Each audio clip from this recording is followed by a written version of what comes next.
정보가 있는 시사 토크쇼 장윤선의 팟짱.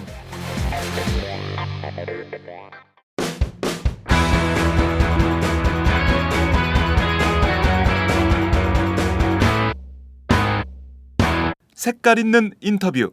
색깔 있는 인터뷰 시작하겠습니다. 헌정사상 최초로 위헌정당 해산 심판에 오른 통합진보당. 지난해 11월 5일 정부가 헌법재판소에 통합진보당 해산 심판을 청구한 지 1년이 지난 어제죠. 25일 헌법재판소에서는 통합진보당 위헌정당 해산 심판 사건 최종 변론이 있었습니다. 이 자리에서 정부 측 최종 변론에 나선 황교안 법무부 장관은 통합진보당이 주사파 지하조직 세력이 사실상 장악한 암적 존재다 이렇게 비난을 했고요. 반면 이정희 통합진보당 대표는 정부가 정치적 의견 차이를 적대 행위로 몰아붙이는 것은 민주주의를 무너뜨리는 행위다라고 맞섰습니다. 오늘 팟짱은 지난 1년여 기간 동안 이 사건의 통합진보당 법률 대리인으로 활동을 해오신 이재화 변호사님을 모시고 위헌정당 해산심판 사건 그 1년의 기록을 살펴보도록 하겠습니다. 이 변호사님 어서 오세요. 예, 안녕하세요. 이재화 변호사입니다. 예, 전국구 때 뵐 때랑 좀 다르다. 아, 그래요? 비례대표 30번, 민주당 비례대표 예. 30번 이렇게 소개를 해야 되는데 정봉주 스타일로 해야 되는데 그게 잘 안 되네. 아, 요즘은 이제 또 다른 별명을 붙여주더라고요. 그래요? 아프리카 비주얼? 아, 그건 옛날 버전이고 버벅거사라고 그러대. 버벅거사? 예. 아, 요새 생선향기 하시니까 또 거사가 유행이구나. 하여튼 그 정봉주 의원은 언어의 마법사예요. 그래서 사람들한테 별명 붙이고 골려 먹는데 천재야. 특히 뭐 저 없으면 네. 심심해서 방송 진행 못하는 것 같은데요. 그러니까요. 자, 어쨌든 팟짱 첫 번째 출연이신데요. 저희 그 전국구만 나가지 마시고 팟짱도 자주 좀 나오세요. 불러줘야 예. 나오죠. 그냥 아, 그런 건가? 그냥 올 수는 없잖아요. 네. 예. 제가 자주 불러주십시오. 예, 자주 모시겠습니다. 예. 자, 우선 어제 통합진보당 정당 해산 심판 청구 사건 최종 변론 기일이었는데요. 어제 현장 분위기가 굉장히 뜨거웠다고 그러더라고요. 어땠어요? 예, 어쨌든 뭐 못 들어오신 분도 많고 이제 방청권을 발행을 했는데 네. 그 어제 분위기는 뭐 통합진보당 쪽의 압승이다는 평가였습니다. 그리고 뭐 저뿐만 아니라 대리인들 네. 최종 변론을 할 때 방청석에 많은 사람들이 울었다는 이야기를 들었어요.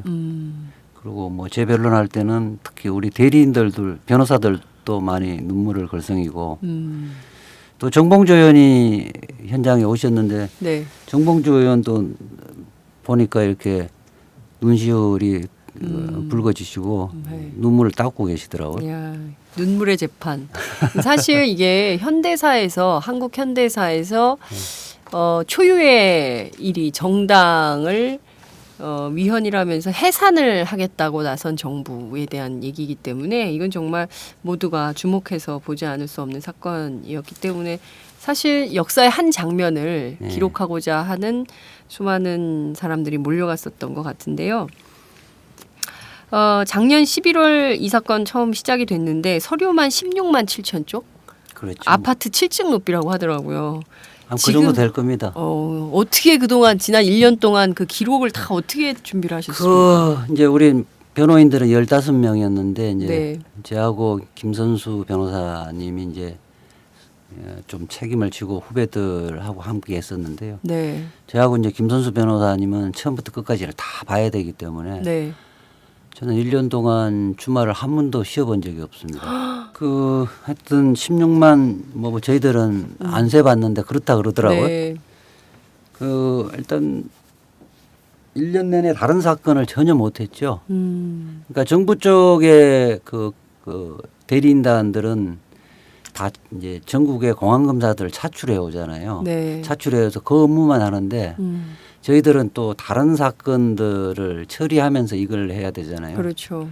그러니까 하여튼 토요일 날 주말을 풀 가동하지 않으면 실질적으로는 뭐 기록을 읽을 수가 없고 또 네. 기록만 읽어서 되는 것이 아니라 음. 또 그 부족한 부분을 그 당에 그때 당시에 네. 활동을 했던 사람, 네. 글을 썼던 사람들을 다 찾아서 이야기 듣고 네. 또 방어 논리를 만들어야 되잖아요. 그렇죠. 그러니까 항상 허덕이면서 1년을 보냈던 거죠. 네. 야, 지난 1년이 정말 감회가 네. 새로우실 것 같다는 생각이 좀 제가 드는데요. 아마 우리들이 쓴 게 서면으로 쓴 게 10,000페이지는 넘는 것 같아요. 10,000페이지요. 예. 야, 책이 그게 몇 책 한 권이죠? 몇 권 분량이네요. 예, 예. 그렇죠. 예, 300쪽짜리 책으로 하면은 10,000페이지면 그게 한 진짜 10권 10권 이상 10권 될 이상 거예요. 되는 예. 분량이네요. 10권이 그렇죠. 뭡니까? 15권 되는 분량이네요. 그래서 이제 지금 어제 재판 끝나고 통합진보당의 간부들, 국회의원들하고 이야기했는데 앞으로 통합진보당의 역사, 진보정당의 역사는 자기들이 우리한테 물어보겠다. 그러네요, 진짜. 그럼 우리들이 머릿속에 다 그 체계적으로 입력돼 있으니까. 네. 그리고 강령에 대해서 의미에 대해서는 변호인들에게 앞으로 네. 자문을 받아라. 그래야 되겠다, 정말. 예. 전 역사를 사실은 뭐 대표든 국회의원든 간에 역사를 모르거든요. 네. 그리고 이제 법정에 와서 스스로의 역사에 대해서 그런 일이 있었구나 이렇게 네, 다 네. 그렇게 생각했죠. 그렇죠. 자, 그 15명의 변호사가 1년 동안 이 사건에 매달려 온 거예요. 사실상 예. 다른 사건들도 하면서 예. 이 사건도 맡아서 이렇게 했는데 통합진보당하고 무슨 인연이 있으세요? 저는 이제 개인적으로는 전혀 인연이 없는데 어제 네. 제가 이제 최후 변론할 때도 민주노동당 2000년도 만들어진 이후로 네. 통합진보당까지 네. 눈길 한 번 제가 준 적이 없습니다. 통합진보당이요. 예. 그리고 특히 이제 이정희 대표가 연선 동기긴 한데 네. 대통령 선거 출마할 때 제가 트위터로 굉장히 비판을 했었거든요. 뭐라고요? 당신은 지금 무건 수용할 때지 출마할 때가 아니다. 이렇게 해서 뭐 한국일보에도 보도되고 그랬었는데 네, 네. 저 개인적으로는 뭐 진보 정당만으로 해서 집권은 불가능하다는 생각도 했고 또 하나는 그래서 그게 과연 옳은 노선인가 하는 생각도 있었어요. 통합진보당의 예, 노선이 예. 지금 한국 정치에서 예. 옳은가에 대한 그런 근본적인 생각이 있었는데 네. 하여튼 이석기 그 의원이 이제 발언 갖고 네. 내란 음모로 기소를 하고 그 이어서 어쨌든 지금 2000년도부터 쭉 이어온 진보 정당의 맥인데 네. 그거를 인위적으로 이렇게 말하자 축출을 하려고 하는 것 자체는 이것은 민주주의가 아니다. 이것은 이성적 행동이 아니라 야만적 관계 아니냐. 그러면서 이 사건은 내가 도움이 될 수도 있고 내가 해야 되겠다. 그래서 제가 왜 변호사가 됐는가를 다시 한번 생각하면서 이거는 이 정도는 내가 해야 이 시대의 소명을 다하는 것이 아니냐 해서 제가 자발적으로 네. 그 통합진보당 관련된 그 변호사들에게 네네. 이 사건 내가 좀 해보고 싶다 이렇게 해서 자가 발전해서 들어간 거죠. 민주당 비례대표 30번이 네. 통합진보당 소송을 내가 맡겠다. 네. 묻지도 따지지도 않고 남들 보기엔 좀 왜 갑자기 그래서 하겠다는 거야? 사실은 당에서도 별로 기대를 안 했대요. 예. 왜 하려고 그러는 거야? 이런 생각이 컸겠죠. 뭐 좀 도움은 그 전에 이제 그 이석기 내란 음모 사건에 제 변호를 좀 맡아달라는 변호사들이 있었어요. 네. 그러니까 뭐 언론도 좀 알고 공부 역할 정도 해주면 좀 좋겠다는 수준으로 생각을 했었는데 네. 뭐 일을 하다 보니까 중심에 들어왔고 제가 이제 뭐 하여튼 이 사건을 아주 좀 적극적으로 파헤쳐 나가고 이러니까 사람들 통합진보당 사람들 너무 깜짝 놀랐던 모양이에요. 네. 너무 어제도 뭐 매번 그러지만은 굉장히 고맙다는 예. 그럴 것 같아요. 인사를 하고 예. 지금 민주당 당원이시죠? 예 당원입니다. 새정치민주연합 당원이 통합진보당 네. 정당 해산 심판 사건을 맡아서 1년 동안 예. 주말도 다 버리고 이 일만 하시는 거예요. 예? 이게 참 특이한 변호사님이셔. 저는 그게 저의 어떤 저 자신에 대한 자기 반성의 의미도 있다고 봐요. 지금 사실은 제가 이제 1999년도에 사법시험 합격하고 늦게 네. 결혼해서 합격하고 네. 96년에 합격, 99년부터 변호사를 했는데 네. 그냥 돈만 잘 버는 변호사로 오랫동안 활동을 했죠. 네. 돈 잘 버는 변호사로 아. 사신 거예요. 네, 이제 부르주아 변호사로 많이 살았어요. 부르주아 변호사. 네, 뭐 이전에도 좀 있었지만은 특히 이 사건을 하면서 내가 왜 변호사가 되려고 했던가에 대해서 초심으로 돌아가서 뭐 일단 1년간 열심히 했고 그러니까 이제 뭐 저희들 가족들도 좀 좋아하는 것 같고요. 네. 또 다른 에너지가 막 생기는 것 같아요. 젊어진 것 같고. 네. 그래서 개인적으로는 참 좋았어요. 네. 뭔가 얘기가 드라마틱하면서 영화의 한 장면을 떠올리는 듯한 얘기에 좀 뭔가 이 처음에 이게 딱 실밥이 터지는 듯한 느낌이 좀 듭니다. 얘기를 조금 더 들어가 보도록 하죠. 지금까지 20차례, 예. 20번의 변론 기일이 있었습니다. 예. 1년 동안. 예. 어떻게 보면 굉장히 많은 변론 기일이 있었는데요. 네. 20번의 변론 기일 가운데 가장 기억에 남는 변론 기일은 언제였나요? 이제 이렇게 이야기해 볼게요. 네. 제가 한 4분 정도 헌법재판소에서 싸웠거든요. 네. 이 재판 하면서. 예. 예, 예. 첫 번째는 준비 절차를 할 때 준비 네. 절차는 이제 쟁점 좀 정리하고 이렇게 4명이 나와서 쟁점 정리하고 이제 본 재판에서 몇 분 하고 끝내려고 그랬던 것 같아요. 네. 그 크리스마스 이브 날이 첫 준비 절차였는데 작년 그 12월 24일이죠. 예. 첫 기일이었는데 그때는 이제 이 우리 헌법재판소법에 보면 이것이 형사소송법에 따른 형사소송법에 따른 재판을 할 것인지 네. 민사소송에 따른 재판을 할 것인지에 대해서 명문 규정이 없습니다. 그래서 우리는 그 통합진보당 측은 네. 이거 형사소송 절차에서 따라서 해야 된다고 네, 주장하고 네. 예. 서면도 그런 이유로 쓴 썼어요. 거예요. 예. 청구인 쪽에서는 정부 쪽에서는 이거 민사소송에 따라서 해야 된다. 이렇게 막 주장하고 있고 서류 제출 방법도 다르고 준비 서면 형태도 다 달라요. 네. 그런 상태에서 거기에 대해서 결정을 해달라고 그랬는데 네. 그 결정을 안 하고 준비 절차를 열었어요. 그래서 막 이 서정도 제출했던 건 몇 호 전까지 받고 뭐 이렇게 네, 이야기하더라고. 그래서 내가 이제 이 일을 제기를 했죠. 예. 이게 지금 재판을 시작했는데 우리는 지금 축구 경기라고 생각을 했고 하고 있고 예. 지금 정부 쪽에서는 핸드볼이라고 하고 있는데 네. 헌법재판소의 룰도 안 정해주고 네. 시합을 하라고 한다. 이게 말이 되느냐.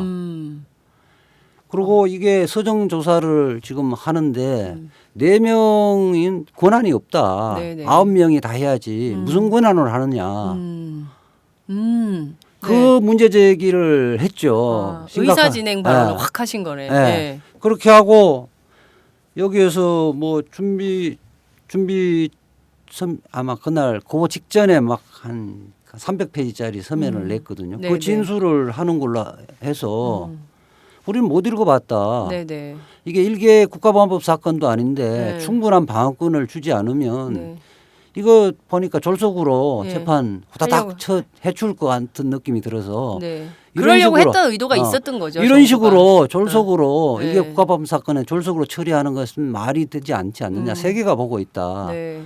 이렇게 강력하게 이야기해서 사실은 이제 준비 절차가 아무런 권한이 없게 된 게 알아서 네. 본 절차로 간 거예요.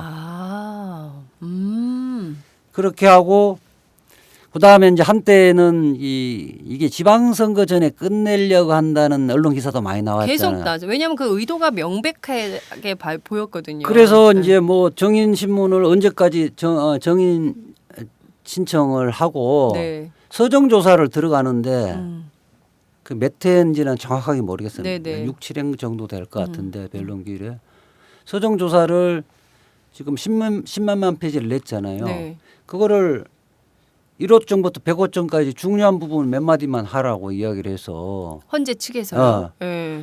그래서 내가 거기서 이제 헌법재판소장이랑 30분간 두 번째 예, 싸움을 싸운 하기 거죠. 시작한 30분간 설전을 했죠. 예. 헌법재판소 창설 이래 처음이라고 이야기를 했는데 아 그렇게 그 변호인하고 예, 소장. 헌법재판소장과 30분 동안 법정에서 설전을 한 게 헌재 역사상 처음 있는 일이었다. 예, 그거 뭐 야. 1분 이상을 그렇게 설전한 적도 없고요.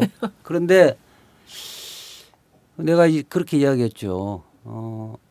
이게 청구인 측에서 중요하다고 제출한 증거 서류인데 네. 우리에게는 청구인이 우리가 볼 때는 뭐 중요하지도 않고 중요한 부분도 있지만은 청구인이 의미 있다고 낸 건데 네. 과연 그런 내용이 있는 건지 청구인 주장대로 그런 내용이 있는 건지 우리는 다 살펴보고 우리 개개 증거 서류별로 우리 재판관님 다 설득하고 말해야 되겠다. 네. 그런 기회를 주려고 지금 공개 재판을 하는 거 아니냐. 네. 그러니까 자기들이 연구실에 가서 다 본다는 거야. 어? 다 보니까 네. 여기서 믿으라. 그렇게 해서 네. 아니 그렇게 하면 공개 재판 할 이유가 뭐가 있느냐. 그냥 사무실에서 보시면 되지. 예. 그러니까 사무실에서 볼 테니까 공개 재판 할 필요가 네. 없지 않느냐. 예. 그럼 공개 재판 쇼가 아니지 않느냐. 네. 우리가 재판관님을 설득하라고 설득할 기회를 줄 테니 설득해 보라고 공개 재판을 하는 거 아니냐. 그렇죠. 이렇게 해서 우리는 그 이제 검사들이 쓰레기 같은 증거를 처리하지 않는 이상 우리는 1호증, 2호증 뭐 하나씩 하겠다. 아. 그래서 내가 왜 그렇게 했느냐고 하면 제가 이제 평소에 좀 감성적 변론을 많이 하는 편이에요. 그러니까 네. 촉이 많이 발달돼 있는데 이 느낌이 지방선거 전까지 후다닥 처리할 것 기세가 같은. 보였어요. 그래서 네. 안 되겠다. 그렇게 해서 이제 30분을 언쟁을 하고 휴정을 했다가 다시 와서 이제 우리 걸 관철시켰죠. 네. 그래서 1년 동안 조사를 한 겁니다. 그러니까 지금 변호사님 앞소절 얘기를 딱 들어보니까 네. 일단 정부에서는 지방선거 앞두고 어찌됐든 통합진보당이 계륵인 거야. 그래서 저거를 딱 뭐 좀 해가지고 걸어서 후다닥 해서 처리해서 네. 깔끔하게 끝내고 지방선거로 가려고 했었던 건데 민주당 비례대표 30번 아프리카 비주얼 이재화 변호사가 느닷없이 나타난 거예요. 네. 왜냐하면 이 사람들이 굉장히 고립된 상태였잖아요. 통합진보당 네. 자체가 네. 진보 안에서도 굉장히 고립된 상태였기 때문에 대충 후루룩 끝낼 수 있다고 본 거죠. 그랬는데 느닷없이 이재화 변호사가 나타나가지고 1호증부터 100호증까지 하나하나 다 점검을 하겠다고 하니까 어디서 저런 똘끼 있는 변호사가 나타난 거야. 그래서 그날이 머리 원래 아파. 이렇게 된 거야 지금. 원래가 1호증부터 하면 300호증까지 하기로 돼 있는데 네. 그날 이제 100호증만 한 거죠. 야 그렇게 하고 근데 왜 그러냐면요. 골치 아파진 거죠. 왜 헌재가. 왜 그렇게 생각을 했느냐면 네. 헌법재판관님들이 연세도 있고 이러니까 사무실에 들어가면 일일이 안 봐요. 볼 수가 없죠. 그리고 우리도 잘 안 봐지게 됩니다. 그런데 그렇게 하니까 실제 그렇게 하니까 청구인들이 제출한 그 서류 중에 네. 증거 중에 우리에게 유리한 통합진보당에 유리한 이야기가 너무 많은 거예요. 아 그래요? 네. 그래서 사실은 뭐야? 우리의 증거가 돼갖고 우리가 막 이익으로 원용하고 이러니까 저쪽에서 처리하고 그러면 처리하면 우리가 또 다시 의로증으로 내고 이랬거든요. 아, 검사들이 당황하셨겠어요. 아 그렇죠. 그래서 이거 초창기에는 절반 이상을 철회를 했죠. 그다음 중복 정거도 많고. 청구인 측에서 네. 오히려 증거를 철회하는 일이 그렇죠. 막 벌어진 거예요. 철회한 이유가 몇 가지가 있는데 네. 하나는 자기들이 이제 제목만 보고 구글링해서 막 제출했었는데 급하니까 네. 자기들에게 불리하고 우리에게 유리한 게 많았어요. 통진당한테는 또한, 유리하고 네. 정부에는 불리한 자료를 예. 막 낸 거예요. 예. 구글 검색해서. 예, 예컨대 뭐 제목만 보면 종북 이야기 나오는데 아. 실질적으로 그게 종북이 네. 그 특정한 뭐 분당을 하려는 사람 명분 쌓기용이다는 그 내용이 또 뭐 이런 내용들. 네네. 그다음에 뭐 그 NL 세력들이 패권주의를 막 때문에 탈당했다고 하는데 그 보면 내용을 결론이나 이런 거 보면 네. 패권주의는 NL이든 PD든 모든 정파에게 다 있었던 모두의 문제다 이렇게 결론 내려놓은 건데 막 내놨단 말이야. 네. 그다음에 중복된 증거를 뭐 각 팀이 있잖아요. 검사들도. 네네네. 그러니까 중복된 건 좀 모르고 막 내는 낸 거예요. 아, 참. 뭐 그러니까 내가 그래서 그 급하게 이야기 일을 하니까 그런 거예요. 그래서 네. 오다를 받고 음. 급조했다는 그 인상을. 반정이 되는 거죠, 그게. 예. 그러니까 뭔가 좀 이게 네. 정말 정밀하게 따져서 한 게 아니라 지방선거를 앞두고 빨리 정리를 해야 되니까 네. 기간을 정하고 그 안에 일을 다 끝내려다 보니까 그냥 네. 구글 검색해가지고 그러니까. 막 내다 보니까 네. 불리한지 유리한지 그러니까. 따지지도 못하고 그냥 막 내버린 거예요. 결과적으로는 통합진보당한테 유리한 정보를. 그리고 사실은 그게 아니었으면 네. 통합진보당은 뭐 압수수색도 많이 되고 분당도 많이 돼서 별 자료가 없었어요. 그런 부분들을 안 줬으면 제가 이렇게 체계적으로 하기도 어려웠어요. 어렵죠. 어려웠는데 네. 그 사실은 갑포증이라 그러거든요. 네, 청구인 네. 측이 낸 네, 네. 갑포증 갖고 네. 사실은 우리가 진실을 다 알아냈죠, 제가. 아, 상대방이 주는 갑포증을 가지고 네. 그 피청구인 측이 네. 청구인 측이 낸 자료를 가지고 피청구인 측이 네.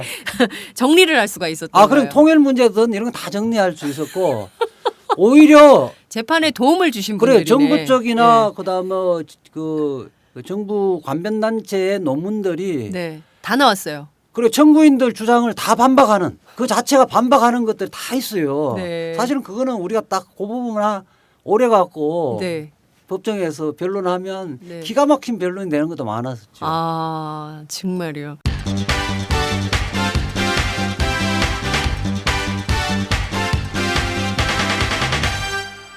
장윤선의 팟짱.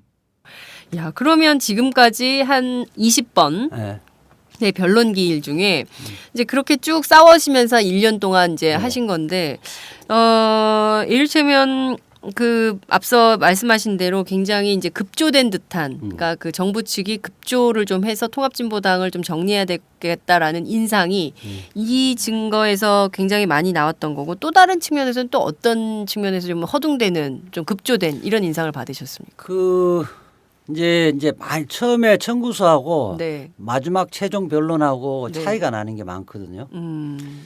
그 이제 처음에 청구서는 그 RO가 네. 그러니까 그 이석기 내려오면서 그 RO가 통합진보당을 장악을 했다. 그렇죠. 이 관점에서 섰는데 이제 고등법원에서 RO는 실체가 알 수 없다, 예, 없다 예, 이렇게 예, 이야기하니까 그게 이제 민혁당 잔존 세력으로 주어를 바꿔요. 그러면서 이제 민혁당 조선일보도 그렇게 써요. 아. 가로하고 민혁당 잔존 세력. 근데 이렇게. 그게 그렇게 하다 보니까 민혁당 잔존 세력이 경기 동부연합을 만들고 그것이 통합진보당 장악했다고 하는 증거가 없어요. 그러니까 김영환을 네. 십몇 년 만에 99년도에 정언하고 이제 사라졌던 네. 10년 그 16년 만에 다시 불러내서 정인으로 신청해서 네. 1999년도에 하영옥 재판에 네. 그 민혁당 그 그렇죠. 말하자면 관련자 네, 네. 하영옥 씨. 같은 중앙위원회였는데 네, 네. 그렇죠. 하영옥 재판에 정언했던 거를 번복시키게 만드는 거예요. 김용환을 불러서. 아, 예. 대단한 그래서 정보다. 하여튼 뭐 저하고 일전을 벌였는데 음. 참 서글프더라고요. 이제 과거의 동지 아닙니까 두 분? 저하고는 뭐 저는 민혁당하고 전혀 관계 없는 나이 생물학적 나이는 같죠. 같은 82학번이고 네. 그쪽은 이제 서울대고 네. 저는 뭐 저 고대인데 뭐 같이 혁명당은 해본 적이 없는데 뭐 저도 같이 운동을 했기 때문에 네. 대체적으로는 뭐 알죠. 그래서 그렇게 했던 게 좀 차이 나고 그다음에 이게 이제 나중에 들었는데 처음에 정당 해산 심판 사건은 공판부 검사들 중심으로 됐다가 네. 나중에 이게 공안 검사로 바뀌었대요. 검사들이요. 예. 그러니까 청구서에 보면 네. 그러니까 베니스 위원회도 정리돼 있고 네. 뭐 독일 공산당 판결도 있고 네. 뭐 사회주의 개국당 판결도 베니스 위원회 기준도 네. 베니스 위원회 기준은 네. 통합진보당 굉장히 유리하거든요. 그렇게 하고 또 비례성의 원칙 네. 그러니까 위원이라 목적과 활동이 위원이라 하더라도 네, 네. 반드시 해산해서는 안 되고 음. 뭐 폭력 혁명의 급박성이라든지 네. 테러와 연계성이 있을지 않은 한 네. 해산해서는 안 된다는 원칙. 청구서에 그걸 다 기재를 해놨는데 네. 자기들이 불리하니까 이제 그 이후에 슬그머니 다 빼버렸죠. 청구인 측이. 예. 예. 이런 것들이 많이 달라졌죠. 그러니까 서정 조사를 하면서 네. 많이 달라지고 그 다음에 또 그게 있어요. 청구서에서는 뭐 진보적 민주주의나 이런 그 강령 개정이 네. 북한의 지령을 받아서 개정을 했다고 하는 이야기를 처음부터 했는데 네. 뭐 서정 조사해 보니 그게 아니잖아요. 그거 이제 슬그머니 빠졌죠. 네. 그러니까 재판의 초기 단계와 네, 네. 중기 단계와 마무리 단계를 좀 3등분해서 보자면 초기에는 그 성급하게 막 해서 이것저것 다 자료를 내다가 네. 중기부터 후기로 넘어가면서 자기들한테 불리한 자료를 다 빼고 검사들도 공판부에서 공안부로 바꿔버리고 이렇게 해서 만만하지 않다 이재화가 저게 잘못 걸렸다가 개망신 당한다 네. 이런 판단을 하고 인간도 그러니까 그 선수도 교체하고 네. 전략도 바꾸고 네. 자료도 바꾸고 네. 뭐 필요하면 그 옛날 인물도 다시 그렇죠. 증언대에 세워서 번복하게 만들고 네. 뭐 이런 방식으로 정부가 해온 거예요. 그렇고 이 뭐 저는 그렇게 생각하는데 정부 법무부 측에서는 굉장히 좀 재판을 잘못했다. 이게 국가보안법 사건이 아니잖아요. 네.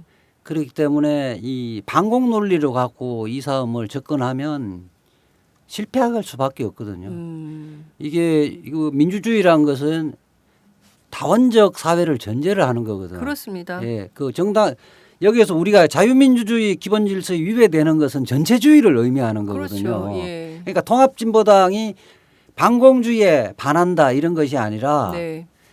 우리 그 사회의 다원성과 다양성을 해치는 집단이다 세력이냐. 이래야 되는데 예. 정당이다 해야 되는데 네. 자꾸 당신 이건 반공주의다. 북한하고 비슷한 이야기를 한다. 이 논리를 가면 애초에 안 맞는 거예요. 네. 판을 잘못 짰어. 아. 전략을. 그러니까 이 공안검사로 가는 순간 네. 공안검사라는 것은 외눈박이 아니에요. 네. 세상을 모든 것을 붉은색 안경을 갖고 보는 사람인데 예. 균형 있게 바라보지 못하죠. 음. 적어도 합리적인 사람으로 해서 네. 우리 합리적인 부분은 다 수용을 하는데 이게 통합진보당은 우리 합리적에 도저히 수용할 수 없는 세력 아니냐 이렇게 가야 되는데 네, 네. 자기 스스로가 네.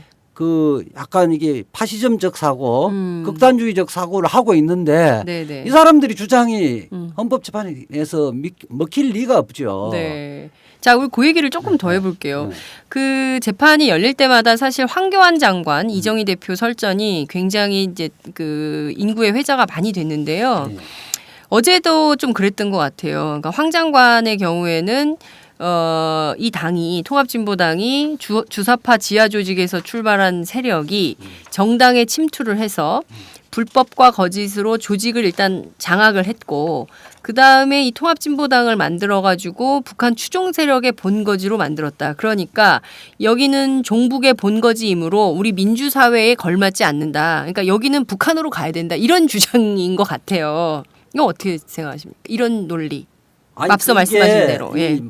제가 이제 1년 내내 고장난 레코드 듣듯이 계속 들었던 건데 황교안 이 장관의 사람- 이 논리를요. 그러니까 정부 쪽에 네. 대리인들이 논리를 이야기했는데 아직 물론 말하는 건 자유인데 증명해야 되잖아요. 증명. 예. 법정에서는. 예. 아, 증거를 갖고 입증을 해야 되는데 아무것도 입증 안 하고 입증을 안 하고 그 이야기만 고장난 레코드판 돌아가듯이 계속 그 이야기만 하는 거예요. 그 하나도 증명이 안 됐죠. 예. 하나하나 따져보죠. 아, 그러니까. 우선. 네.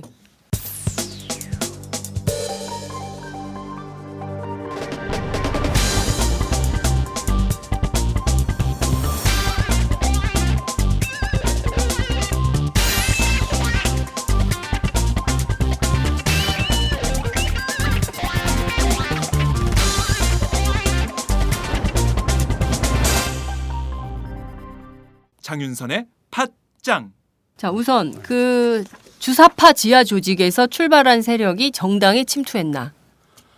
아니 그러니까 그렇게 이야기를 하는데 이제 민혁당 잔존 세력이라고 하는데 민혁당으로 처벌된 사람 이석기 의원 한 명뿐이에요. 이 당에서. 예. 그러니까 통합진보당 안에 통틀어서 여기 당원이 몇 명이지? 10,000명이라고 그러던가? 만 명이 되죠. 네, 10,000명 10만 당원, 명이죠. 10만 명, 어. 10만 명 당원 가운데 민혁당 잔존 세력은 이석기 하나. 어쨌든 민혁당 잔존 세력이 민혁당 활동을 했으면 네. 다 처벌됐을 거 아닙니까? 예, 예, 예. 민혁당 활동을 했는데 가만히 네. 둘 리는 없는데 그렇죠.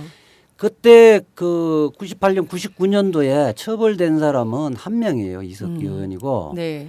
그때 뭐 지금 이야기하는 김영환이 이야기하던 누구는 그때 그 조직원이었다 이야기하는 거는 99년도에 네. 정언할 때 다 스스로가 부인했던 거를 네. 지금 와서 이야기하는 거거든. 그리고 알겠지만은 그 통합 그 2000년 민주노동당 만들 때가 네.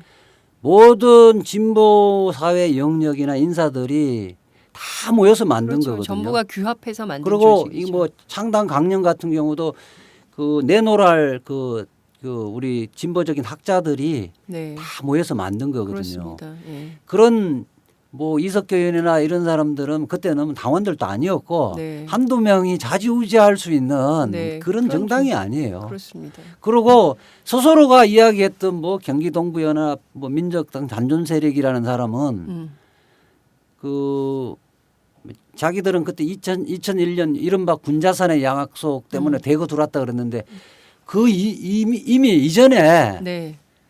그 국민선거 20일에 다 개별적으로 다 들어왔거든요. 음. 그 자기들 문건에 의해서도 뭐 조직적으로 결의해서 들어온 것이 아니라 네. 이제는 합법적인 진보 정당을 통해서 네. 진보 정치를 실현할 시대다 해서 스스로 알아서 개별적으로 다 들어와 있는 상태였어요. 네. 그러니까 자기들 논리가 다 깨진 거예요. 군자산의 약속을 계기로 대거 들어와서 네, 네. 그래서 지하 활동은 그대로 두고 합법적 공간을 그 강원 양면 전략으로 합법적 공간을 활용했다 이러는데 네. 자기들 내놓은 서류에 음. 이미 경기 동부연합 출신들은 다 들어와 있었어요 개별적으로. 그리고 그때는 이른바 지금 이제 정의당에 가 있는 네. 그 인천연합에 예, 예. 인천연합의 시민단체들만 네, 네. 늦게 그때 들어온 거거든요. 그 사람들은 이제 몰라 다 탈당했지만. 전국연합의 지부 그렇죠. 조직인 예. 인천연합. 예. 그리고 이 경기동부연합의 인천연합이나 이런 것들은 알겠지만은 네. 전국연합 시민 그때 당시 전국 그 최대의 그 시민 조직인 전국연합의 지역 조직이지 네. 이것이 혁명 조직이 아니에요. 그렇죠. 예. 합법 조직이고 네. 대시민 사업을 하는 조직이지 혁명 운동을 하는 조직이 아니거든요. 네. 그리고 그 혁명 조직을 했다는 증거도 없고 네. 그렇다면 경기 동부연합이 네. 이적 단체라든지 이렇게 처벌돼야 하는데 처벌된 적이 없거든요. 한 번도. 한 번도 없죠. 예. 지금 이제 말하자면 소설을 쓰는데 예. 소설도 그럴듯해야 되는데 스스로가 낸 증거에서 다 깨진 거예요. 그런데도 지금까지 그 이야기를 앵무새처럼 이야기하고 있는 거지. 또 하나 또 뭐 네. 보다. 또 하나 그다음에 그 정리됐어요. 그다음에 이런 얘기를 했어요. 재괴의혈 작은 개미굴이 북 전체를 무너뜨린다. 따라서 이런 말이 있듯이 위헌정당을 해산을 해서 자유민주주의를 지켜야 된다. 뭐제 뭐라 그랬지? 재괴의혈 그 뭐- 작은 개미굴 하나가 뚝 전체를 그러니까 개미굴이 여기서 누구냐면 통합진보당. 그러니까 그 이야기는 이제 우리 그 법언이라 그러죠. 네. 독일에서 그 참새를 잡기 위해서 대포를 쏘아서는 안 된다. 이게 이제 이거 법률 용어는 비례성의 원칙인데 네. 참새를 잡기 위해서 대포를 쏘아서는 안 된다. 네. 그러니까 개미 뚝을 막기 위해서 지금 대포를 쏘는 격이잖아요. 개미 그 구멍이 하나 있으니까 그걸 네. 막기 위해서 그 통째로 당을 없애야 된다는 이런 취지잖아요. 네. 스스로가 베니스 위원회 기준 네. 비례성의 원칙에 반하는 청구를 했다는 건 자인하는 꼴이에요. 국제사회에 대고 이 얘기를 어떻게 하시려고 그럴까요? 그러니까요. 네. 그러니까 우리 지난번에 그 여름에 네. 세계 헌법재판총회를 우리나라에서 했었거든요. 그랬죠. 우리나라 헌법재판소의 주체로 네. 했을 때 이게 그 러시아 네. 헌법재판소장이 와서 자기 나라는 공산당도 허용하고 있다. 네. 그렇기 때문에 네. 그 우리나라에서도 그 약간 우리나라 지금 정당 해산을 약간 네. 빗대서 빗대서 비판을 했죠. 네. 그러면 이제 만약에 그럴 리는 없다고 보는데 정당 해산을 하면 네. 우리나라 국격이 어떻게 되겠어요?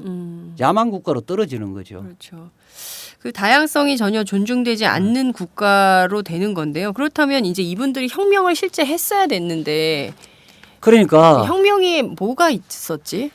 그러니까 그 이야기 하거든요. 이제 이석기 의원 네. 그거 보면 내란 선동은 유죄로 인정되지 않았느냐. 이게 전민항쟁을 추구를 혁명을 폭력혁명을 추구하는 그의 한 단적인 예다 그러는데 네. 제가 그렇게 이야기를 하죠. 그러니까 네. 자 이석기 의원이 그 마리스타 수녀원에서 발언한 게 내란 선동이라면 네. 그리고 내란 조직의 수개가 선동을 했는데 네. 그 이후에 국정원이 한 1년 동안 그 뒷조사 다 했잖아요. 네. 네. 그런데 아무것도 안 나왔잖아요. 그리고 거기에 조직원들이라는 것은 발가락 하나, 손가락 하나 움직이지 않았잖아요. 그리고 그 이야기는 뭐냐? 이석기가 수개가 아니거나 네. 이석기가 내란 선동을 했지만은 거기에 조직원들은 농담으로 생각했다는 거죠. 예. 좀 뭐 황당한 이야기 아니야. 네. 이렇게 생각했다는 이야기밖에 안 되잖아요. 그렇죠. 거기에 내란은 말로 하는 게 아니잖아요. 총 들고 하는 거고 탱크 갖고 하는 건데 그 뭐야 적어도 죽창한 자로 예. 찾아낸 게 없잖아요. 그렇죠. 그다음에 통합진보당이 뭐 민주노동당부터 전민항쟁을 추구했다고 그러는데 네. 그 문건 하나가 있어요. 최소한 네.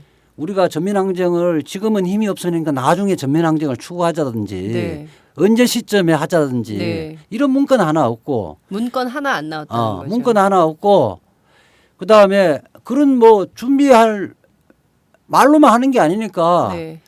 조금이라도 준비해 나가야 될 거 예, 아니에요. 그런 증거 하나가 흔적이 하나 없거든요. 네.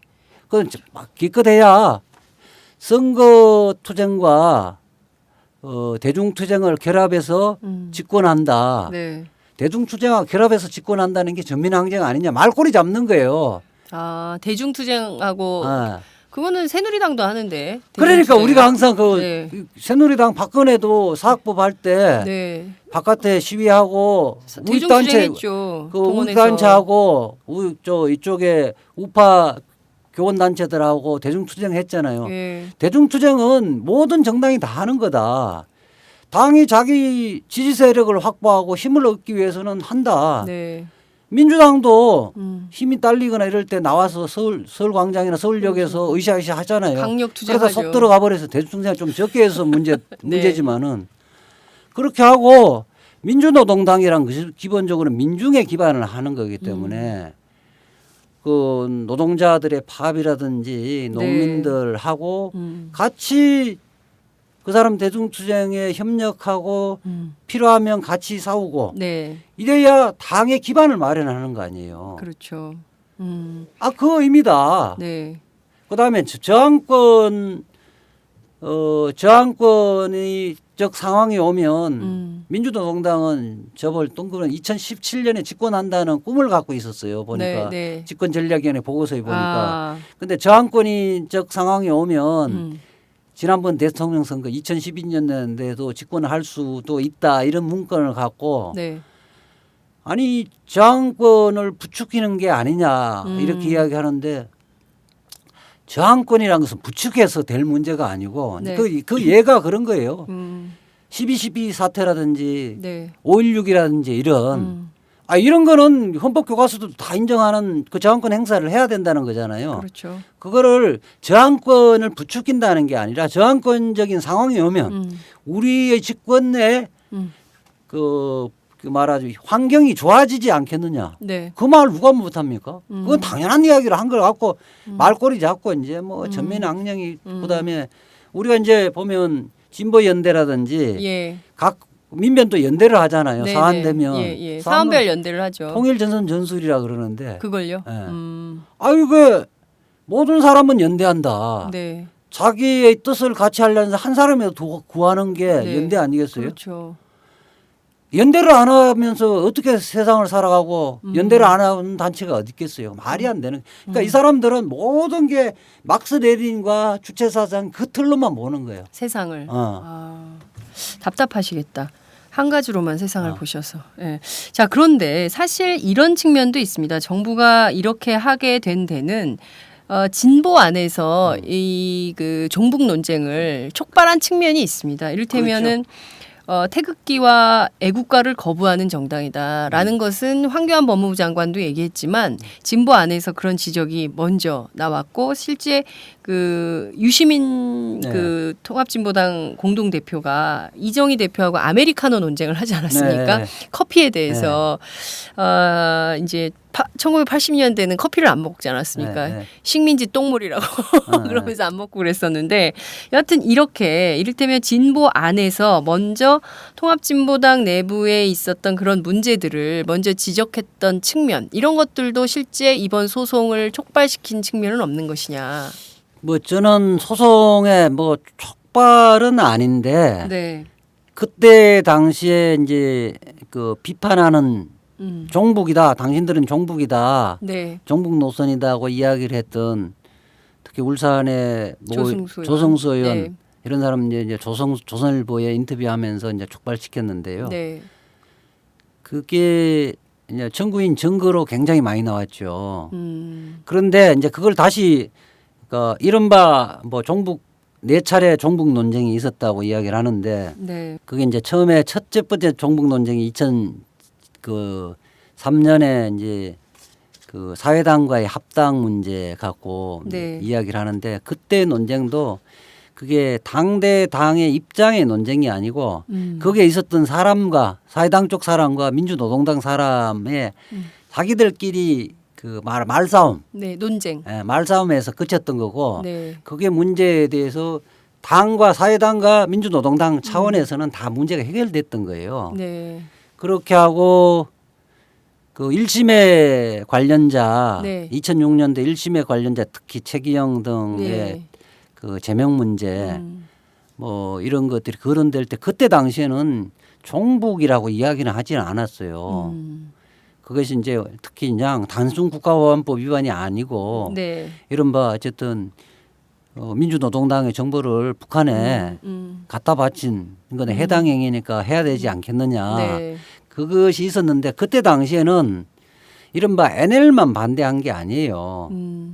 그리고 오히려 다함께라든지 네. 그다음 뭐 인천연합 이런 네. 사람들이 우리가 국가보안법 폐지를 주장하는데 국가보안법 피해자인데 네. 그거를 제명을 하는 것은 맞지 않다.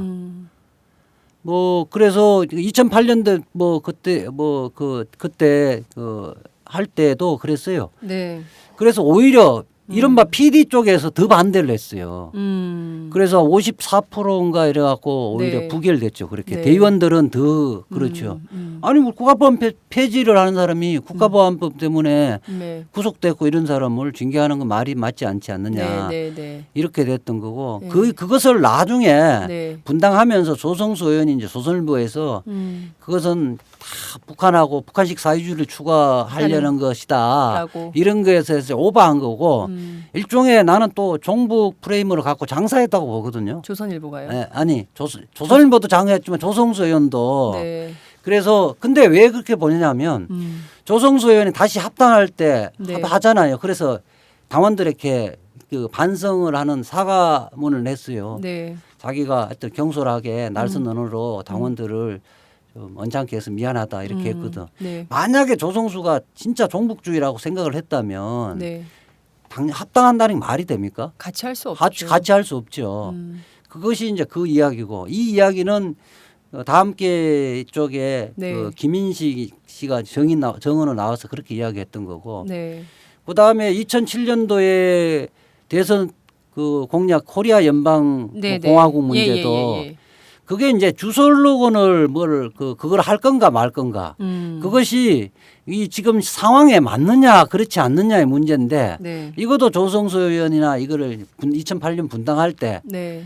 그때 당시에는 말이 없었거든요. 음. 그러니까 적합하냐 그 논쟁이었고 네. 그래서 권영길 후보가 받아들여서 주술록은 안 했어요. 음. 그거를 2008년 분당할 때도 네. 그거를 북한의 고려 연방제를 추종하는 거다고 조성수 의원이 또 이제 조선일보하고 합세해서 공격을 한 거죠. 조선일보랑 그 양반이 그렇죠. 같이 하셨구나. 그리고 이제 그때 당원들이 분노한 게 네.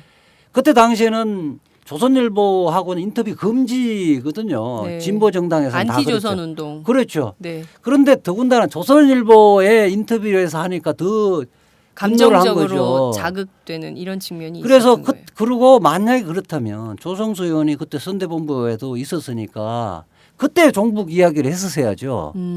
그러니까 그 다음에 뭐 그 자위권 북핵 자위권 발언 네. 이용대 그 전 정책 이야기 이제 네, 자위권 네, 발언을 예. 했는데 자위권 발언할 때도 그게 이제 미국만 비판할 것인가 북한도 같이 비판할 것인가에 가서 논쟁이 좀 있었어요. 네, 네. 그래서 당 최고위원회에서는 음. 북한도 같이 비판을 한다. 네. 왜냐 우리 강령에도 우리는 핵 비핵화가 우리 강령이니까 네. 한다고 해서 정리가 됐거든요. 음. 그거를 또 나중에 네. 2008년 분당 때 나중에 그거를 네. 저 자유권 이야기하는 거는 저 북한을 두둔하는 거다 이렇게 이야기를 하는데 그 자유권적인 측면이 또 있다는 이야기는 우리 네. 서정조사에서 다 밝혀졌는데 정세현 통일부 장관, 이종석 통일부 장관 다 이야기하고 네. 당시 그레거 미국 대사도 네.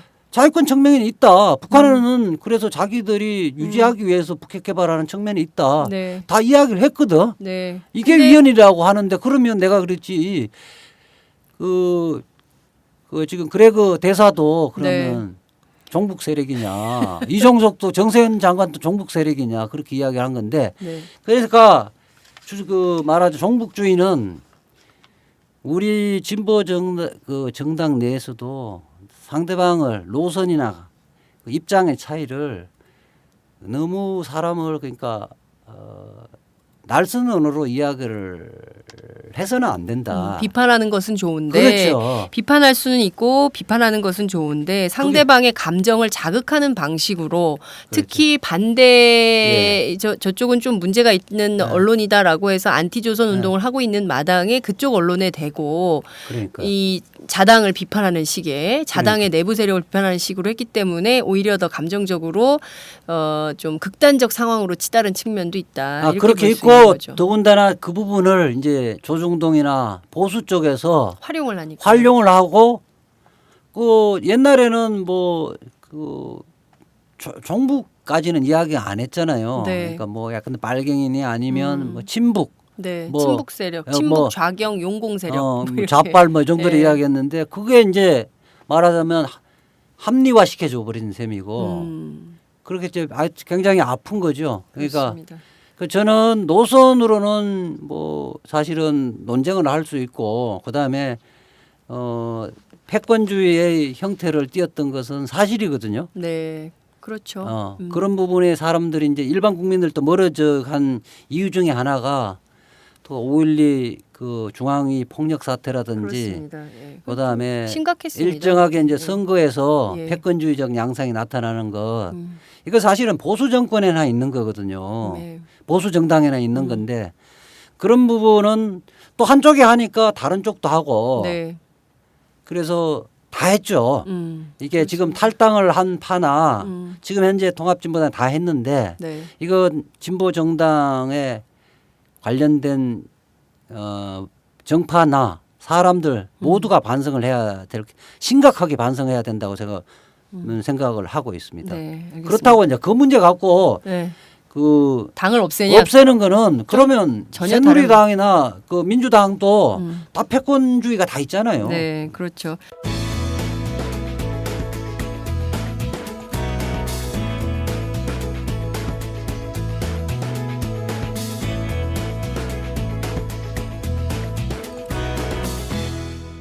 장윤선의 팟짱.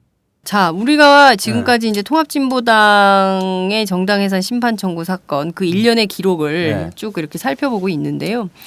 이를테면 지금까지 이제 그 피청구인 측, 네. 통합진보당 측의 법률 대리인을 쭉 해오셨는데 네. 어제 최종 변론은 네. 현장에서 네. 눈물도 흘리시고 뭐 이렇게 그 주변에 저 방청석에 계신 분들이 굉장히 현대사의 한 장면을 이제 기록하고 뭐 이런 측면인데 자, 현재 재판관 모두 9명입니다. 예. 조선일보는 보수 6, 중도 1, 진보 2 이렇게 분석을 하던데요. 재판 결과 예. 그 박한철 헌재 소장이 올해 안에 선고가 가능하다 이런 취지의 입장도 밝혔는데 일단 선고는 좀 언제쯤 날 걸로 보이세요? 선거는 지금 이제 새누리당이나 이 보수 언론 쪽에서 네. 올해 연말 자꾸 이야기를 하는 게 네. 내년 선거도 없는데 왜 빨리 좀 빨리 해달라는 정리해라. 건데 네. 이게 기본적으로 독일 공산당 판결을 보면요. 네. 결심한 이게 1년 4개월 후에 선고를 했어요. 그렇게 헌법재판이랑 정당해산 재판이라는 게 우선 쟁점도 수십 가지고 네. 그다음에 국제사회가 지금 보고 있어요. 네. 그리고 약간 정치적 그러니까 우리 사회의 긴 안목에서 여러 가지 요소를 고려를 해야 되거든요. 네. 이것이 과연 우리 민주주의의 장기적인 민주주의의 발전이 될 것인가 그렇지 않는 것인가 이런 것들을 고려해야 되고 그다음에 지금 헌법재판소가 어쨌든 우리 사회의 소수자를 보호하고 기본권을 보호하는 기관으로 자리 잡아가고 있는 과정이거든요. 네. 그런 것들을 고려를 하면 그 뭐 연말이라는 것은 말이 안 되고 연말에는 어렵다. 연말은 어렵고 적어도 빠르면 저는 내년 상반기라고 봐요. 내년 상반기까지. 조선일보는 당장 할 것처럼. 조선일보는 자기들이 그래 줬으면 희망사항을 쓰는 거죠. 그래요. 항상 그렇게 쓰죠. 예. 올해 안에 선고는 사실상 불가능하다라는 입장을 얘기를 해주셨는데 재판 결과는 좀 어떻게 예측하세요? 저는 어제 그 결심하고 기분이 참 좋았어요. 그래서 이게 이제 그 헌법재판관들을 진영 논리로 보면 안 된다는 거예요. 그분들은 그래도 아주 진보적인 분은 아니지만은 네. 그 헌법의 기본권을 수호하는 기관이고 국가는 헌법의 기본권을 수호해야 되고 정당 예산이라는 것이 우리 국제에 지금으로 정립된 베니스 위원회 기준 네. 국제 룰에 맞춰서 해야 된다. 이 생각을 하고 있는데 네.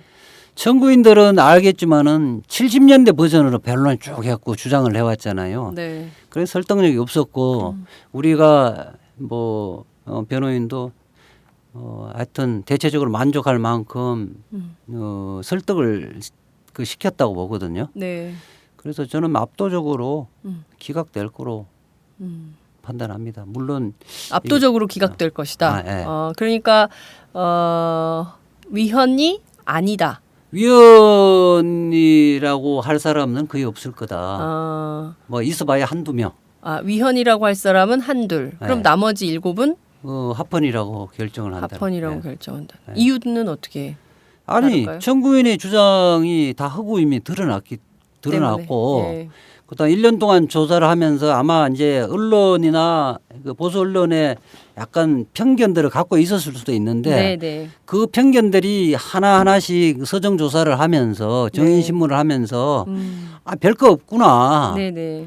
뭐 통상적인 진보 정당 수준으로 했던 거고 거기에 뭐 주사파 주체 사상이나 뭐 김일성 중에 빠져 있는 사람도 없고 네. 그런 노선이 당의 기본 노선도 아니고 네. 그리고 뭐 혁명 그 노선을 추구했다는 그런 흔적도 전혀 없고 네. 단지 생각과 생각이 기성정당하고 우리 주류 사회가 생각하고 정책이 좀 다른 수준이다. 네. 이런 부분을 뭐 다 아실 거로 봅니다. 알겠습니다. 그러니까 이게 사실은 그 이야기는 내가 어제도 이야기를 했는데 네. 이게 조금 불편하고 조금 위험하다고 해갖고 그 소수 정당을 없애버리면요. 우리나라는 성장이 멈춘 사회예요. 왜 그러냐면 이게 진보 정당이란 것은 현 제도와 체제에 대해 변화를 추구를 하는 게 속성이잖아요. 그렇죠. 그 변화를 추구하는 걸 문제를 삼으면 안 되는 거죠.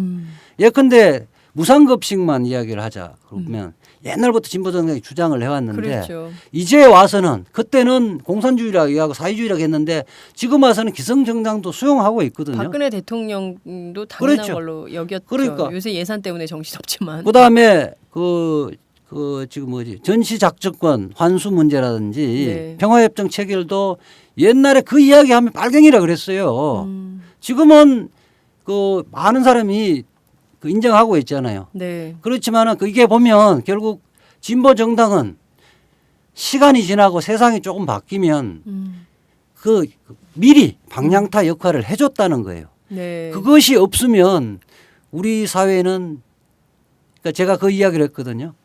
공론장의 한쪽 축이 없어져 버리면 우리는 전체주의 사회로 가는 거고 네. 이것이 전체주의 시작이라는 거예요. 굉장히 위험한 민주주의의 기초가 없어진다는 거거든. 네. 이번 판결에서 위헌이다라고 판결이 내려지면 그것은 우리 사회가 전체주의로 가겠다는 그렇죠. 신호탄을 올리는 것과 같다. 그렇죠. 이렇게 굉장히 위험한 시그널이다. 네. 이렇게 보셨습니다.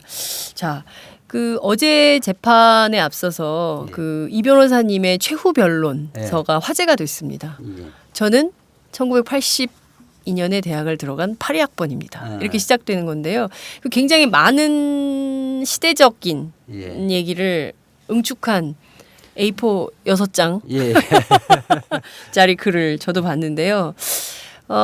꼭 얘기하고 싶으셨던 게 있을 것 같아요. 그러니까 민주당 비례대표 30번이 예. 통합진보당 창당 이래 단 한 차례도 눈길조차 주지 않았던 예. 그리고 이정희 대표를 향해서 당신은 지금 무건수행할 때지 떠들고 다닐 때가 아니다라고 날선 비판까지 했던 예. 그런 분이 예. 이 재판을 내가 맡아보겠다. 예. 자발적으로 이 사건을 맡았던 이유가 응축된 글이라고 저는 생각을 했는데요.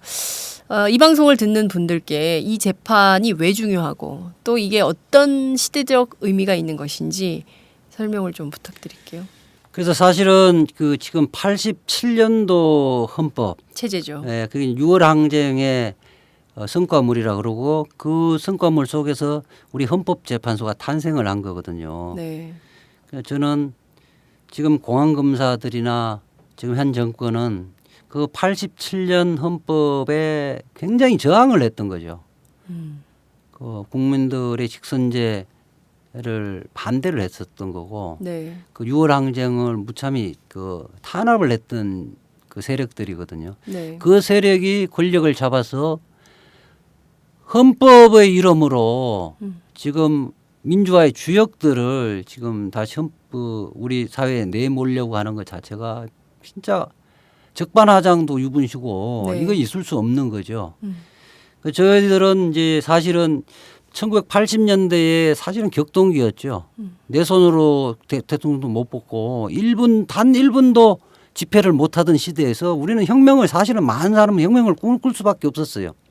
혁명의 방법 중에 NLPD 논쟁도 하고 사회구청 논쟁도 하고 있었는데 세월이 많이 바뀌면서 네. 우리는 옛날처럼 그렇게 폭력혁명을 하고 세상을 바꿀 수 없다는 거는 저도 그럴 뿐만 아니라 모든 사람들이 공감대가 형성돼 있어요. 그런데 이 정부는 그 시절 1980년대의 시각으로 갖고 현재를 재단하려고 하는 것인데 그 부분에 대해서 적어도 1980년대 시계로 2014년도를 재단하는 것은 역사적 오류고 그래서는 안 된다는 것을 내가 이야기를 하고 싶었던 거고 네. 그래서 저는 또 그런 생각이 들더라고요. 저는 이제 91년도부터 고시 공부해서 이제 99년도 변호사 돼서 이제 말하자면 옛날에 머릿속에서는 옛날의 이상과 꿈이 있는데 몸은 자본주의 인생을 살고 있거든요. 네. 거기에 대한 미안함인데 지금 통합진보당이든 진보정당에 있고 현장에 있는 사람들은 그 열정을 그대로 간직한 사람들이거든요. 그때 당시에 그 꿈을 꾸지 않은 사람이 오히려 비정상적이고 지금 현재 동구권이 붕괴돼지고 북한에 문제가 많고 탈북자가 많이 생기는데 여전히 사회주의를 추구하는 사람은 저는 없다고 봅니다. 전 세계. 예, 저는 없다고 보고 그런 사람들이 있다면 그 비정상적이죠. 제가 알고 있는 내 동료들은 옛날 동료들은 다 건강한 생각을 하고 있다는 거죠. 네. 그것이 나는 내가 증명을 해줘야 되겠다 해서 제가 어제 좀 열변을 토했던 거고요. 네. 그래서 우리가 근데 곰곰이 생각을 했습니다. 이게 이 사람들이 뭐 제1야당이 될 수는 없었고 참 한편으로는 보잘것 없지만은 한때는 국민들 10%가 지지를 해주고 그 사람들이 있어서 가슴 우려내하고 그 사람이 희망이라고 그 사람들이 희망의 끈이라고 생각했던 사람들 네. 이런 사람들을 봐야 된다는 거거든. 네. 그런 사람들은 이제 진보 정당이 없어지면 네. 그 사람 희망이 없어지는 거거든요. 예. 그리고 그 우리 진보 정당이 있기 때문에 그러니까 민주당도 책짓기를 할 수 있었고 우리 사회에 먼 아젠다를 던져줄 수 있었고 방향타 역할을 했는데 만약에 해산된다면 이 방향타가 없기 때문에 조난할 수밖에 없는 거죠. 대한민국 호라는 것은. 네. 그래서 저는 이 부분을 저 스스로도 어제 눈물을 흘렸는데 이제 네. 재판관들에게 호소를 했는데 재판관님들 저는 잘 못 봤어요. 네. 긴장이 돼서 네. 네. 방청석에서는 재판관님이 고개를 많이 끄덕거렸다 공감을 하셨다 그러고 방청석에 지금 80년대 학번들이 많이 왔었어요. 아, 어제 재판에요. 예. 그리고 오늘 또 새벽에 또 문자가 많이 왔었는데 네. 본인들의 이야기여서 너무 그 눈물이 많이 났다. 저도 이제 끝나고도 오늘까지도 그 여운이 여운이 남아. 있죠. 그래서 이제 뭐 저는 좀 귀담아 들어주셨다고 생각하고 또 하나가 그 이야기를 제가 어제 했었는데요. 왜 저도 사실은 학생운동하고 한때는 혁명을 꿈꾸고 고시 공부해서 공무원이 됐다. 그러니까 연수생은 공무원이거든요. 네. 전혀 지장이 없었고 변호사 하는데 전혀 지장이 없는데 나에게는 당신 진짜 변했느냐. 혁명을 여전히 꿈꾸고 있는 거 아니야? 그러니까 변했느냐고 묻는 사람이 아무도 없고 네. 옛날에 집시법 위반이나 이런 처벌 전력에 대해서 아무도 문제 삼지 않는데 유일하게 통합진보당의 동료들에게는 당신들 머리를 열고 변했음을 증명해보라. 불가능한 걸 이야기하고 있는 거거든요. 네. 세상의 모든 사람 면에서 너희들은 변하지 않는다. 청구인 쪽은 옛날에 뭐 전향한 사람들 간첩 중에 전향한 사람들 데리고 오고 심지어는 민주노동당에 전혀 관련이 없는 김영환까지 데리고 와서 저 사람들은 변할 수가 없다 이런 증명을 하고 정언을 하고 있거든요. 그것이 민주주의를 지키겠다는 정부 대리인들에서 목소리에서 나온다는 게 참 서글프더라고요. 네. 이거 민주주의의 기본이잖아요. 네. 십자가 밝기는 해서는 안 된다는 게 네. 네.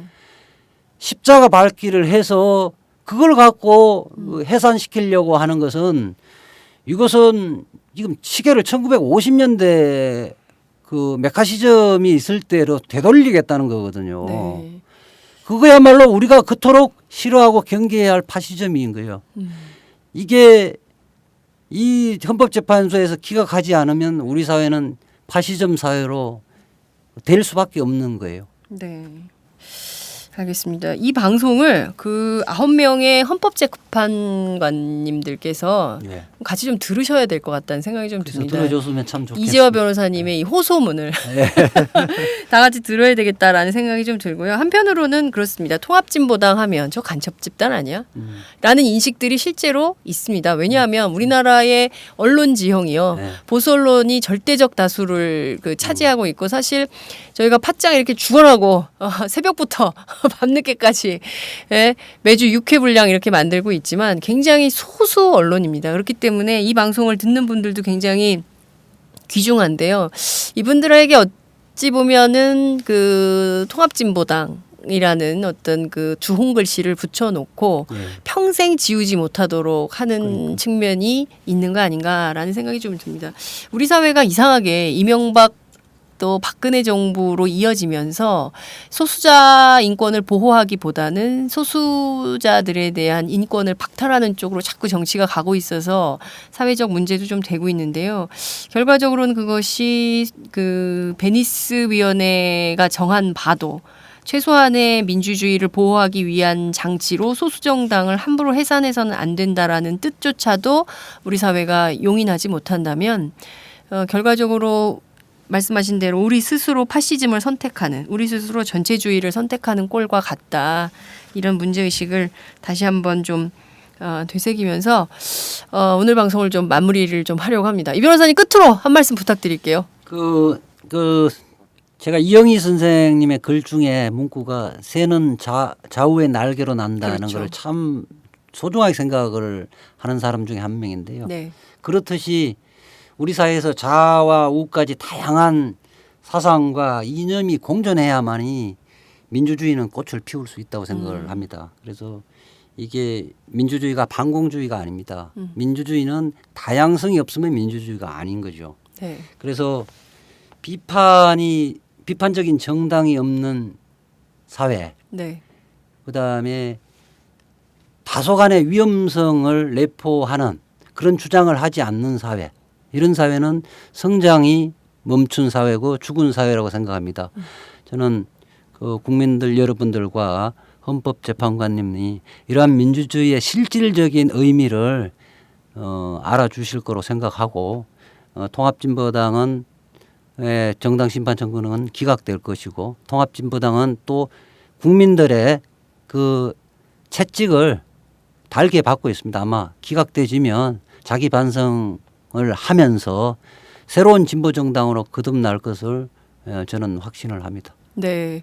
말씀을 듣다 보니까 저도 대학 1학년 때가 갑자기 생각이 나요. 그 4.19 집회였어요. 네. 그때만 하더라도 그 대학 도서관까지 전투경찰뿐만 아니라 그때는 백골단이 있었지 않습니까? 예, 예. 그 백골단이 이제 학교까지 와가지고 다 유리창 부시고 이럴 때였는데 4.19 집회가 끝나고 매캐하게 최루탄 연기가 자욱한 그 캠퍼스 안에 이제 집회를 마친 이제 학생들이 이렇게 쭉 그 교문을 통해서 올라오고 일부는 막 잡혀가고 그리고 그 교문 앞에 그때는 왜 이렇게 신발을 벗기고 잡아가는지 몰라. 그래서 신발덩 운동화 무덤처럼 이렇게 있고. 그렇죠. 그때는 신발 예. 좋은 신발을 못 신고 다녔잖아요. 그러니까 그렇게 있고 그런데 한편에서 신발도 꺾어진 신발 그러니까 신고. 근데 한켠에 그 기독교 단체 네. 학생들이 그 좀 원을 그리면서 동그랗게 손을 잡고 기도를 막 하고 있더라고요. 다 같이 민주주의를 원하는데 누구는 화염병을 던지고 누구는 돌을 던지고 누구는 저렇게 손을 잡고 기도를 하는구나. 이런 다양성이 지켜지는 게 바로 대학 사회구나라는 것을 1학년 4.19 첫 집회 때 느꼈던 기억이 납니다. 다들 이런 생각들 있을 것 같아요. 그런 마음으로 우리 사회의 민주주의를 잘 지켜나가야 되지 않을까라는 생각이 좀 듭니다. 이 변호사님 재밌었어요. 자주 나오세요. 자주 모시겠습니다. 예. 그렇게 하죠. 예. 네, 오늘 말씀 감사합니다. 네, 감사합니다.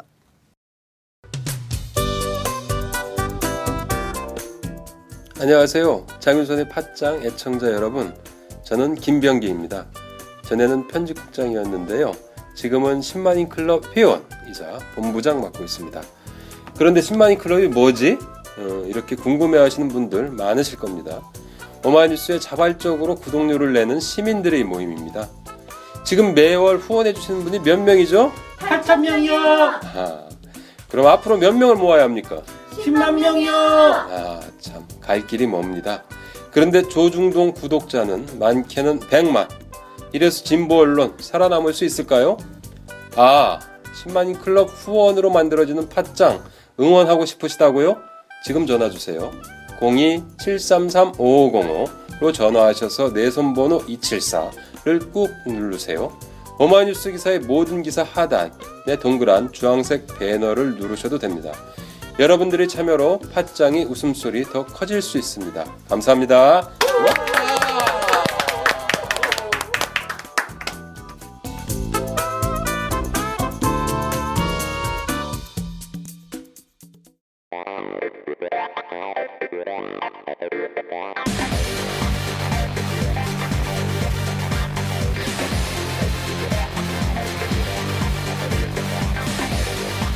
정보가 있는 시사 토크쇼 장윤선의 팟짱.